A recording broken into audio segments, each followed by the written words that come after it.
Welcome class 9। इस video में आपको क्लास 9th में जो हमारा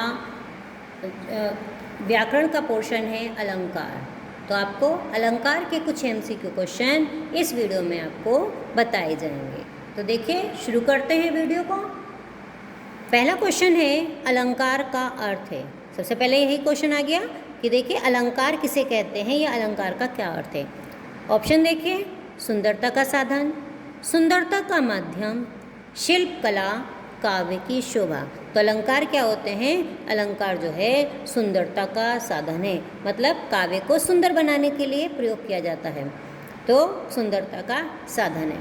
अब फिर नेक्स्ट क्वेश्चन देखिए, अलंकार को कितने वर्गों में बांटा जा सकता है? 1, 2, 3, 4 ऑप्शन हो गए। तो अलंकार को कितने वर्गों में बांटा जा सकता है? अलंकार को 2 वर्गों में बांटा जा सकता है। पहला है शब्दालंकार और दूसरा है हमारा अर्थालंकार। तो 2 भागों में बांटा, तो ये पहला हो गया शब्दालंकार, दूसरा अर्थालंकार। तो अलंकार को कितने वर्गों में बांटा जा सकता है? 2 वर्गों में। फिर देखिए नेक्स्ट क्वेश्चन, शब्दालंकार में मुख्यतः कितने भेद होते हैं? तो देखिए शब्दालंकार जो होते हैं उनके कितने भेद होते हैं? 2, 3, 4, 5। तो कितने भेद होते हैं? 3 भेद होते हैं। शब्दालंकार के हमारे 3 भेद होते हैं, अनुप्रास, यमक और श्लेष। ये हमारे 3 भेद हैं शब्दालंकार के। तो शब्दालंकार के हमारे 3 भेद होते हैं। फिर अब देखिए नेक्स्ट क्वेश्चन, शब्दालंकारों में चमत्कार किसके कारण पैदा होता है? तो शब्दालंकार में चमत्कार किसके कारण पैदा होता है? देखिए अलंकार, पद, वाक्य, शब्द। जैसे कि आपको पता चल रहा है शब्द अलंकार, तो शब्द अलंकारों में शब्द का ही चमत्कार होगा। वहाँ शब्दों के चमत्कार के कारण जो है चेंज होता है, तो वहाँ पे शब्द अलंकार में शब्द का चमत्कार है। और देखिए अर्थालंकार में किसका चमत्कार होगा? अर्थ का। नेक्स्ट क्वेश्चन है, शब्द अलंकार के प्रमुख कितने भेद हैं? अब देखिए यहाँ पे क्वेश्चन आ गया, एक क्वेश्चन को दोबारा रिपीट किया गया। यहाँ पे शब्द अलंकार के मुख्यतः कितने भेद हैं और यहाँ पे शब्द अलंकार के प्रमुख कितने भेद हैं। क्वेश्चन वही है, थोड़ा घुमा के पूछा जा सकता है, तो थोड़ी सी लैंग्वेज चेंज हो सकती है। जैसे कि 1, 2, 3, 4, जैसे ऊपर आपको बताया गया 3 भेद है, तो 3 आपका आंसर है।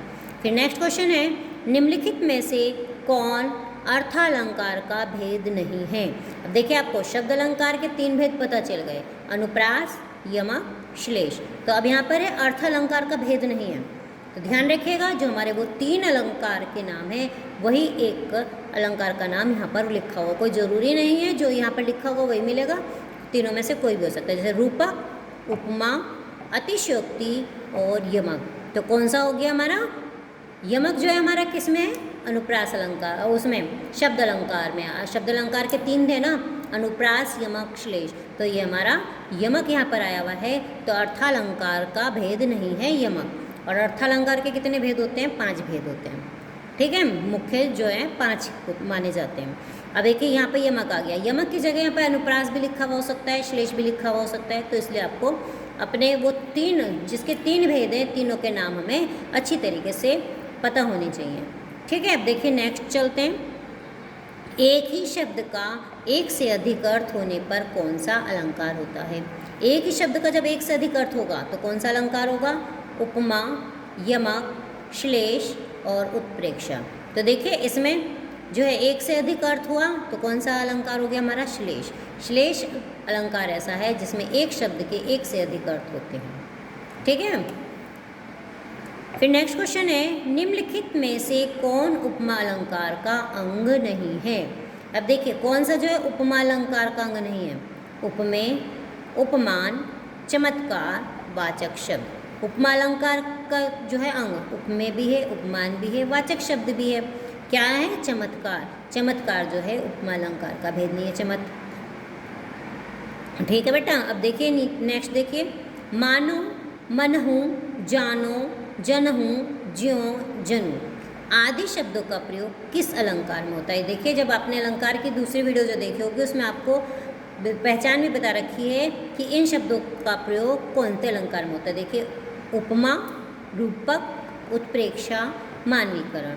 तो मानो, मनो, जनो, जानो, जनहू, इन शब्दों का प्रयोग हमारा उत्प्रेक्षा अलंकार में होता है। तो यहाँ पर होगा हमारा उत्प्रेक्षा अलंकार। ये इनकी पहचान है कि अगर ये शब्द आते हैं तो हमारा उत्प्रेक्षा अलंकार हो जाएगा। अब देखिए नेक्स्ट क्वेश्चन है, उपमा का अर्थ है। उपमा जो शब्द है उसका क्या अर्थ है? सादृश्य, समानता, दोनों, दोनों में से कोई नहीं।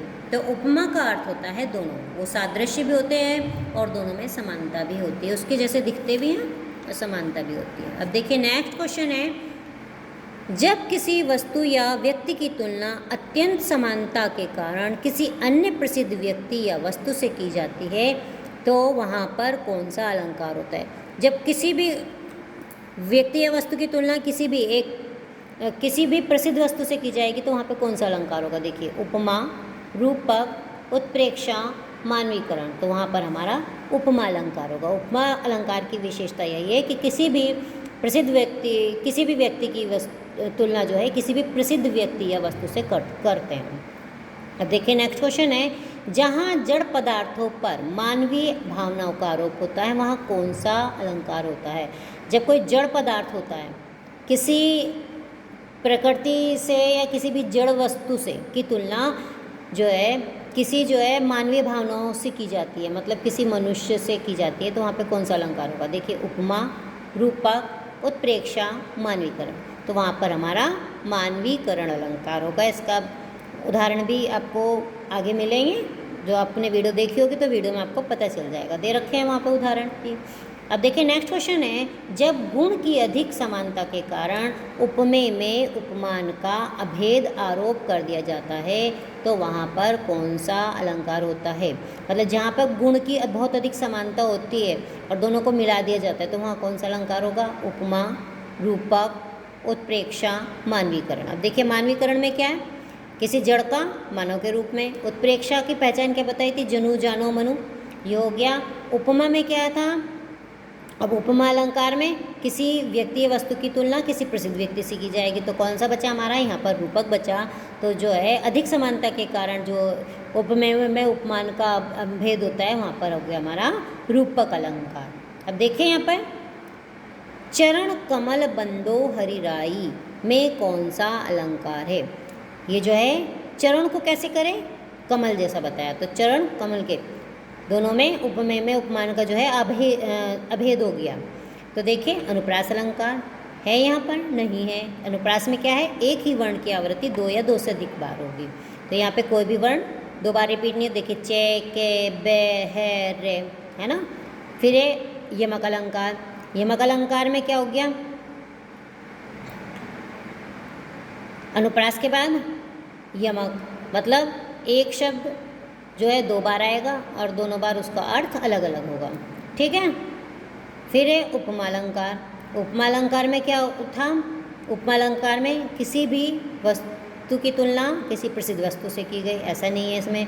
फिर बचा हमारा रूपक अलंकार, मतलब यहाँ पर गुण की समानता के कारण चरणों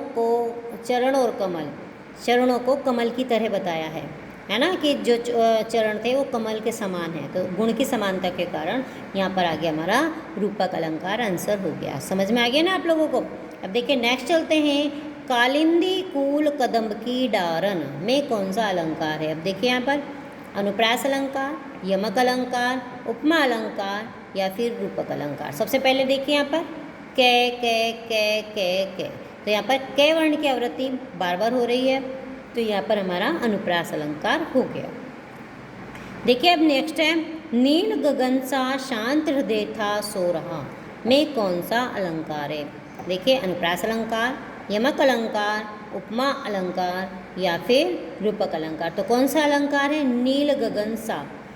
तो यहाँ पर आ गया, एक वीडियो आपने देखी होगी तो उसमें दे रखा है कि उपमा अलंकार की पहचान। तो यहाँ पर सा शब्द आ रहा है, सा, सरिस, ये ऐसे शब्द आएंगे तो हमारा वहाँ पर उपमा अलंकार हो जाएगा। अब आइए नेक्स्ट चलते हैं, मेघ आए बन ठन के सवर के में कौन सा अलंकार है? अब मेघों को कैसे कहा? बन ठन के सवर के, मेहमान की तरह बताया था, कि दामाद की तरह बताया था कि खूब बन ठन के सवर के आ रहे हैं।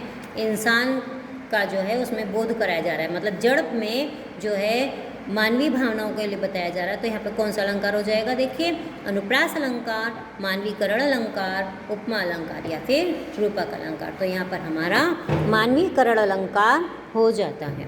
तो अब बच्चों आपको समझ में आ गए होंगे ढंग से कि अलंकार के किस तरीके से हमारे MCQ बनकर आएंगे। आशा है कि जो है सारी चीज़ें आपको इसमें बता दी गई हैं। कोई भी उदाहरण आपको आ सकता है तो आप इस तरीके से अपने छांट लेंगे।